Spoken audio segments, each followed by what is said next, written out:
మరి సంక్షేమ పరంగా కానీ అలా అన్ని విధాలా కూడా సమపాలనలో ఈరోజు భారతదేశం ప్రపంచంలో వేటిగా ముందుకు వెళ్తూ ఉందంటే దానికి ప్రధాన కారణం అంబేద్కర్ గారు రచించిన ఒక రాజ్యాంగం. ఆ రాజ్యాంగం మనకందరికి కూడా స్ఫూర్తి గర్వకారణం కూడా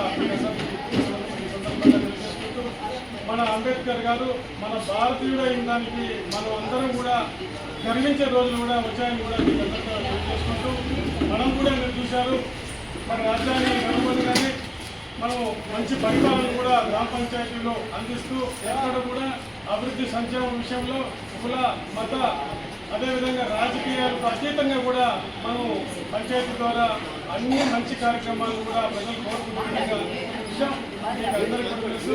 సర్పంచ్ గారు కానీ కార్యదర్శి గారు శ్రీలేఖమ్మ గారు అదేవిధంగా పంచాయతీ వార్డు సభ్యులు అదేవిధంగా సచివాలయ సిబ్బంది అదే హెల్త్ సిబ్బంది పంచాయతీ సిబ్బంది అందరూ కూడా ప్రతి ఒక్కరు కూడా అందరూ కూడా ఏకోన్ముఖులై ఇక్కడ చూస్తే పాఠశాల కమిటీ చైర్మన్ గారు కానీ పాఠశాల కానీ అంగన్వాడీ టీచర్లు కానీ అందరం కూడా మనమందరం మన గ్రామం కోసం మన గ్రామం అంతా మన కోసం మనమందరం బాగుంటే మన గ్రామం కూడా బాగుంటుందనే ఉద్దేశంతో మనందరం కూడా ఏకోన్ముఖంగా అభివృద్ధి సంక్షేమాన్ని కూడా ముందుకు తీసుకువెళ్తున్నాం.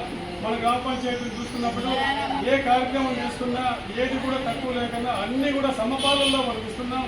ఉదాహరణకు మంచినీళ్ళు తీసుకుంటే ఎక్కడ చూసినా త్రాగునీటి సమస్య మంచినీటి సమస్య ఉన్నా కూడా మన రాష్ట్రంలోనే సాయినగర్ గ్రామ పంచాయతీలో సమస్యలు లేని నీటి సమస్య లేని ఏ సమస్యలు అదొక సాయినగర్ గ్రామ పంచాయతీ. అది అంబేద్కర్ గారు ఇచ్చిన స్ఫూర్తితో మన గ్రామానికి మంచి కార్యక్రమాలు మనకు ఇవ్వాలనే ఉద్దేశంతో అందరం కూడా కలిసి ఇక్కడ సంఘమిత్రులతో సహా అందరూ కూడా కలిసి ముందుకు వెళ్ళి మన గ్రామాన్ని అందంగా తయారు చేసుకుంటున్నాం, ఆరోగ్యంగా తయారు చేసుకుంటున్నాం. ఈ మధ్యనే గవర్నమెంట్ కూడా ఒక విస్టేజ్గా ఒక కార్యక్రమాన్ని తడి చెత్త పొడి చెత్తలు వేరు చేయమని ఇస్తే కూడా అది కూడా ప్రజలకు తెలియజేస్తూ కూడా అది కూడా చక్కగా జనాలు కూడా రిసీవ్ చేసుకొని మనకు సహకరిస్తున్నారు. ఇందుకు గాను గ్రామ పంచాయతీ ప్రజలందరికీ కూడా ధన్యవాదాలు తెలియజేసుకుంటూ జై భీమ్, జై అంబేద్కర్, జై అంబేద్కర్ గారు మాట్లాడుతున్నారు.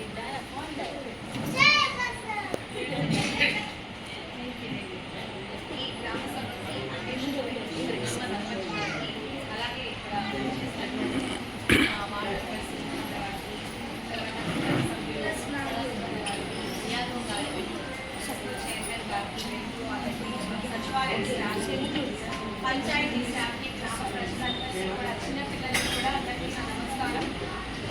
ఈరోజు ఫిబ్రవరి 14